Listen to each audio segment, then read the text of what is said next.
Hello दोस्तों, बेलिज्म academy YouTube channel में आपका फिर से बहुत बहुत स्वागत है। दोस्तों, आज के इस वीडियो में हम पर्यावरण के मोस्ट इंपॉर्टेंट क्वेश्चंस को सॉल्व करने वाले हैं, जो कि आपके यूपी टेट साथ ही साथ आपके सुपर टेट के लिए मोस्ट इंपॉर्टेंट है। दोस्तों, इस वीडियो में मैंने सारे क्वेश्चन सेलेक्टेड लिए हैं जो कि आपके सिलेबस पर बेस्ड होंगे, साथ ही साथ आपके प्रीवियस ईयर क्वेश्चन पर बेस्ड होंगे। तो वीडियो को ध्यान से देखिएगा और वीडियो के लास्ट मुझे जरूर बताइएगा कि आज के इस वीडियो में आपके कितने क्वेश्चन सही हुए। तो बिना देरी करते हुए चलिए शुरू करते हैं सबसे पहले क्वेश्चन से। सबसे पहला क्वेश्चन है, एक बैरल में कितने लीटर होते हैं? ऑप्शन आपके सामने है 128 litre, option B 159 litre, option C 256 litre या फिर ऑप्शन डी 100 लीटर। इसका सही आंसर हो जाएगा ऑप्शन बी 159 लीटर। दोस्तों, याद रखिएगा कि जो कोटे से जो आपको तेल मिलता है, आपने देखा होगा, तो उसमें जो ड्रम होते हैं, बड़े बड़े ड्रम, उसको बैरल कहा जाता है और उसमें 159 लीटर तेल आता है। तो याद रखिएगा कि एक बैरल में कितने लीटर होते हैं, तो 159 लीटर होते हैं। अगला क्वेश्चन, बालों में कौन सा प्रोटीन पाया जाता है? ऑप्शन आपके सामने है ossein protein, option B keratin protein, option C myosin protein या फिर ऑप्शन डी इनमें से कोई नहीं। इसका सही आंसर हो जाएगा ऑप्शन बी कीरेटिन प्रोटीन। दोस्तों, याद रखिएगा कि मनुष्य के बालों में और नाखून में कीरेटिन प्रोटीन पाया जाता है, हड्डियों में ओसिन प्रोटीन पाया जाता है और मांसपेशियों में मायोसिन प्रोटीन पाया जाता है। अगला क्वेश्चन, दूध का पीएच मान कितना होता है? ऑप्शन आपके सामने है 7.4, ऑप्शन बी 2.8, ऑप्शन सी 7 या फिर ऑप्शन डी 6.4।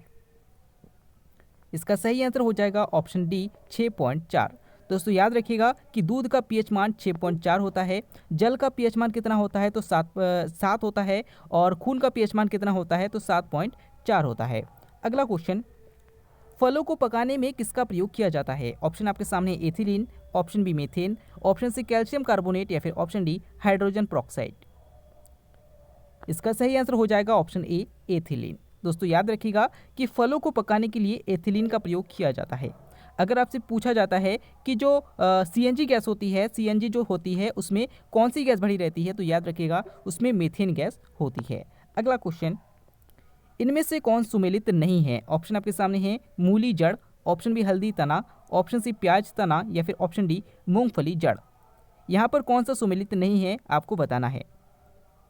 इसका सही आंसर हो जाएगा ऑप्शन डी मूंगफली जड़। दोस्तों, याद रखिएगा कि जो मूली है वो जड़ है, बिल्कुल सही है। हल्दी तना है, ये भी बिल्कुल सही है। प्याज तना है, ये भी बिल्कुल सही है। लेकिन जो मूंगफली है ये जड़ नहीं है, बल्कि ये फल है। और याद रखिएगा कि ये भूमि के अंदर पाया जाने वाला फल है। अगला क्वेश्चन, ऑयल ऑफ विट्रॉल किसे कहा जाता है? ऑप्शन आपके सामने है हाइड्रोक्लोरिक अम्ल, ऑप्शन बी सल्फ्यूरिक अम्ल, ऑप्शन सी एस्कॉर्बिक एसिड या फिर ऑप्शन डी एसिटिक अम्ल। इसका सही आंसर हो जाएगा ऑप्शन बी सल्फ्यूरिक अम्ल। दोस्तों, याद रखिएगा कि जो सल्फ्यूरिक अम्ल है, यानी कि जो H2SO4 है, इसे ऑयल ऑफ विट्रॉयल भी कहा जाता है। याद रखिएगा कि जो हमारा जो आमाशय होता है उसमें हाइड्रोक्लोरिक अम्ल पाया जाता है। विटामिन सी का रासायनिक नाम क्या है, तो एस्कॉर्बिक एसिड है। और याद रखिएगा कि सिरके में एसिडिक अम्ल पाया जाता है। अगला क्वेश्चन, ओजोन स्तर के क्षरण का पता सर्वप्रथम किसने लगाया था? ऑप्शन आपके सामने है Joseph Foreman, option B Norman Borlaug, option C Norman Meyers या फिर ऑप्शन डी A.G. टाउंसले। इसका सही आंसर हो जाएगा ऑप्शन ए जोसेफ फॉरमैन। दोस्तों, याद रखिएगा कि ओजोन स्तर जो कि हमारे वायुमंडल के समताप मंडल में पाया जाता है, इसके क्षरण का पता सर्वप्रथम जोसेफ फॉरमैन ने लगाया था। अगर आपसे पूछा जाता है कि विश्व में हरित क्रांति का जनक किसे माना जाता है, तो नॉर्मन बोरलॉग को माना जाता है। और अगर आपसे पूछा जाता है कि हॉटस्पॉट शब्द का प्रयोग सर्वप्रथम किसके द्वारा किया गया था, तो नॉर्मन मेयर्स के द्वारा किया गया था। अगला क्वेश्चन, विश्व की सबसे मीठे पानी वाली झील कौन सी है? ऑप्शन आपके सामने है कैस्पियन सागर, ऑप्शन बी सुपेरियर झील, ऑप्शन सी विक्टोरिया झील या फिर ऑप्शन डी टीटीकाका झील। इसका सही आंसर हो जाएगा ऑप्शन बी सुपीरियर झील। दोस्तों, याद रखिएगा कि विश्व की सबसे मीठे पानी वाली झील कौन सी है, तो ये सुपीरियर झील है और ये अमेरिका में स्थित है। अगर आपसे पूछा जाता है कि सबसे अधिक खारे पानी वाली झील कौन सी है, तो कैस्पियन सागर है। अगर आपसे पूछा जाता है कि सबसे ऊंची झील कौन सी है विश्व की, तो टिटिकाका झील है। और याद रखिएगा कि जो विक्टोरिया झील है ये अफ्रीका की सबसे बड़ी झील है। अगला क्वेश्चन, किस महासागर को अंध महासागर कहा जाता है? ऑप्शन आपके सामने है प्रशांत महासागर, ऑप्शन बी अटलांटिक महासागर, ऑप्शन सी हिंद महासागर या फिर ऑप्शन डी अंटार्कटिक महासागर। इसका सही आंसर हो जाएगा ऑप्शन बी अटलांटिक महासागर। दोस्तों, याद रखिएगा कि अटलांटिक महासागर को अंध महासागर कहा जाता है। और इसका सबसे गहरा गर्त कौन सा है, तो याद रखिएगा प्लूटोई का गर्त है। अगर आपसे पूछा जाता है कि किस महासागर का आकार अंग्रेजी वर्णमाला के एस आकार जैसा है तो याद रखिएगा अटलांटिक महासागर का है। अगर आपसे पूछा जाता है कि किस महासागर को चिपटा हुआ महासागर कहा जाता है तो अंटार्कटिक महासागर को चिपटा हुआ महासागर भी कहा जाता है, क्योंकि ये वर्ष भर बर्फ से ढका रहता है। अगला क्वेश्चन, इनमें से कौन सा सुमेलित नहीं है? ऑप्शन आपके सामने है आलू, ब्लैक हार्ट रोग, ऑप्शन बी मूंगफली, टिक्का रोग, ऑप्शन सी मटर, मार्च रोग या फिर ऑप्शन डी गेहूं, लाल सड़न रोग। इसका सही आंसर हो जाएगा ऑप्शन डी लाल सड़न रोग। दोस्तों याद रखिएगा कि आलू में ब्लैक हार्ट रोग होता है, बिल्कुल सही है। मूंगफली में टिक्का रोग होता है, बिल्कुल सही है। मटर में मार्च रोग होता है, ये भी बिल्कुल सही है। लेकिन जो गेहूं है ये इसका संबंध लाल सड़न रोग से नहीं है। तो याद रखिएगा कि लाल सड़न रोग जो है वो गन्ने से संबंधित है और गेहूं में जो रोग होता है उसको ब्लैक रस्ट रोग कहा जाता है। यानी कि ये ऑप्शन गलत है और डी ऑप्शन हमारा बिल्कुल सही हो जाएगा। अगला क्वेश्चन, निम्नलिखित में से कौन सा देश सबसे बड़ा कॉफी उत्पादक है? ऑप्शन आपके सामने America, option B Brazil, option C चीन या फिर ऑप्शन डी कोलंबिया। इसका सही आंसर हो जाएगा ऑप्शन बी ब्राजील। दोस्तों याद रखिएगा कि कॉफी का सबसे बड़ा उत्पादक देश ब्राजील है। अगर आपसे पूछा जाता है कि धान के लिए सबसे बड़ा उत्पादक देश कौन सा है तो चीन है। अगला क्वेश्चन, मधुमेह से पीड़ित व्यक्ति के मूत्र के सैंपल में किसकी मात्रा होती है? ऑप्शन आपके सामने है glucose, option B fructose, option C cellulose या फिर ऑप्शन डी सुक्रोज। इसका सही आंसर हो जाएगा ऑप्शन ए ग्लूकोज। दोस्तों याद रखिएगा कि ग्लूकोज को ग्रेप शुगर यानी कि अंगूर की शर्करा भी कहा जाता है, फ्रक्टोज को फ्रूट शुगर यानी कि फलों की शर्करा भी कहा जाता है, और याद रखिएगा कि सुक्रोज है, सुक्रोज को गन्ने की शर्करा भी कहा जाता है। अगर आपसे पूछा जाता है कि मधुमेह से पीड़ित व्यक्ति के किस अंग के प्रभावित होने से उसमें मधुमेह रोग होता है तो याद रखिएगा इसका सही आंसर हो जाएगा अग्न्याशय। अगला क्वेश्चन, लोक लेखा समिति अपना रिपोर्ट किसे प्रस्तुत करती है? ऑप्शन आपके सामने है लोकसभा अध्यक्ष को, ऑप्शन बी राष्ट्रपति को, ऑप्शन सी प्रधानमंत्री को या फिर ऑप्शन डी संसद को। इसका सही आंसर हो जाएगा ऑप्शन ए लोकसभा अध्यक्ष को।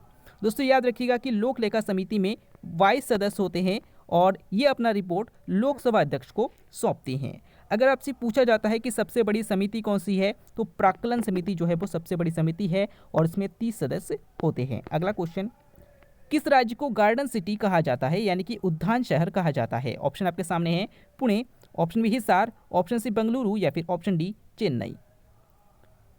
इसका सही आंसर हो जाएगा ऑप्शन सी बेंगलुरु। दोस्तों याद रखिएगा कि बेंगलुरु को उद्यान शहर यानी कि गार्डन सिटी भी कहा जाता है। अगला क्वेश्चन, व्हीलर द्वीप जो है वो किस राज्य के समुद्री तट पर स्थित है? ऑप्शन आपके सामने है Gujarat, option B Goa, option C Orissa या फिर ऑप्शन डी केरल। इसका सही आंसर हो जाएगा ऑप्शन सी उड़ीसा। दोस्तों याद रखिएगा कि व्हीलर द्वीप जो है वो उड़ीसा राज्य के समुद्री तट पर स्थित है। अगर आपसे पूछा जाता है कि प्रवाल वित्ती से निर्मित द्वीप कौन सा है तो याद रखिएगा कि श्रीहरिकोटा द्वीप जो है वो प्रवाल वित्ती से निर्मित द्वीप है। अगला क्वेश्चन, दक्षिण भारत में सर्वाधिक चाय उत्पादन वाला राज्य कौन सा है? ऑप्शन आपके सामने है Karnataka, option B Kerala, option C Tamil Nadu या फिर ऑप्शन डी आंध्र प्रदेश। इसका सही आंसर हो जाएगा ऑप्शन सी तमिलनाडु। दोस्तों याद रखिएगा कि दक्षिण भारत का वह राज्य जिसमें सबसे अधिक चाय का उत्पादन किया जाता है तो इसका सही आंसर हो जाएगा तमिलनाडु है। अगला क्वेश्चन, प्रायद्वीपीय भारत की सबसे लंबी नदी कौन सी है? ऑप्शन आपके सामने है गोदावरी नदी, option B Mahanadi, option C Narmada नदी या फिर ऑप्शन डी माही नदी। इसका सही आंसर हो जाएगा ऑप्शन बी गोदावरी नदी। दोस्तों याद रखिएगा कि प्रायद्वीपीय भारत की सबसे लंबी नदी गोदावरी नदी है और सेकंड नंबर पर नर्मदा नदी है। अगर आपसे पूछा जाता है कि किस नदी को दक्षिण गंगा कहा जाता है तो याद रखिएगा गोदावरी नदी को दक्षिण गंगा कहा जाता है। इसे बूढ़ी गंगा और वृद्ध गंगा के नाम से भी जाना जाता है। अगला क्वेश्चन, कौन सा विटामिन गर्म करने पर नष्ट हो जाता है? ऑप्शन आपके सामने है vitamin A, option B vitamin B, option C vitamin C या फिर ऑप्शन डी विटामिन डी। इसका सही आंसर हो जाएगा ऑप्शन सी विटामिन सी। दोस्तों याद रखिएगा कि विटामिन सी को गर्म करने पर यह नष्ट हो जाता है। इसका रासायनिक नाम क्या है तो एस्कॉर्बिक एसिड है और याद रखिएगा इसकी कमी होने पर स्कर्वी रोग हो जाता है। अगला क्वेश्चन, प्रसिद्ध गायत्री मंत्र की चर्चा किस वेद में है? ऑप्शन आपके सामने है Rigveda, option B Yajurveda, option C Atharvaveda या फिर ऑप्शन डी सामवेद। इसका सही आंसर हो जाएगा ऑप्शन ए ऋग्वेद। दोस्तों याद रखिएगा कि अगर आपसे पूछा जाता है कि सबसे प्राचीन वेद कौन सा है तो ऋग्वेद है और इसी में गायत्री मंत्र की चर्चा है। अगर आपसे पूछा जाता है कि संगीत का वर्णन जो है वो किस वेद में है, तो याद रखिएगा सामवेद में है। अगर आपसे पूछा जाता है कि यागों का वर्णन या फिर कहा जाता है कि युद्ध का वर्णन किस वेद में है, तो यजुर्वेद में है। और अगर आपसे पूछा जाता है कि जो वशीकरण और इसके साथ साथ जादू टोना वगैरह इनका उल्लेख जो है वो किस वेद में है, तो अथर्ववेद में है। अगला क्वेश्चन, हरित क्रांति शब्द का प्रयोग सर्वप्रथम किसके द्वारा किया गया था? ऑप्शन आपके सामने है, Norman Borlaug, option B MS Swaminathan, option C William Gaud या फिर ऑप्शन डी वर्गीस कुरियन। इसका सही आंसर हो जाएगा ऑप्शन सी विलियम गॉड। दोस्तों याद रखिएगा कि विलियम गॉड के द्वारा सर्वप्रथम हरित क्रांति शब्द का प्रयोग किया गया था। अगर आपसे पूछा जाता है कि विश्व में हरित क्रांति का जनक किसे माना जाता है, तो नॉर्मन बोरलॉग को माना जाता है। भारत में हरित क्रांति का जनक MS स्वामीनाथन को माना जाता है और श्वेत क्रांति का जनक जो है वो वर्गीस कुरियन को माना जाता है। अगला क्वेश्चन, किस महासागर का आकार अंग्रेजी वर्णमाला के S आकार जैसा है? ऑप्शन आपके सामने है, प्रशांत महासागर, ऑप्शन बी हिंद महासागर, ऑप्शन सी अटलांटिक महासागर या फिर ऑप्शन डी अंटार्कटिक महासागर। दोस्तों इस क्वेश्चन का आंसर आपको हमें कमेंट के द्वारा बताना है। इस क्वेश्चन का आंसर मैंने आज ही की वीडियो में बताया है, तो अगर आपने वीडियो को सही से देखा होगा तो आप इसका आंसर जरूर कर पाएंगे। अगर आपको वीडियो अच्छा लगा तो कमेंट करके जरूर बताइएगा। साथ ही साथ अगर आप टेलीग्राम ग्रुप को ज्वाइन करना चाहते हैं तो डिस्क्रिप्शन में लिंक दिया गया है, वहाँ से आप ज्वाइन कर सकते हैं। हम फिर से लौटेंगे एक नए इंटरेस्टिंग वीडियो लेकर, तब तक के लिए देखते रहिए, सीखते रहिए।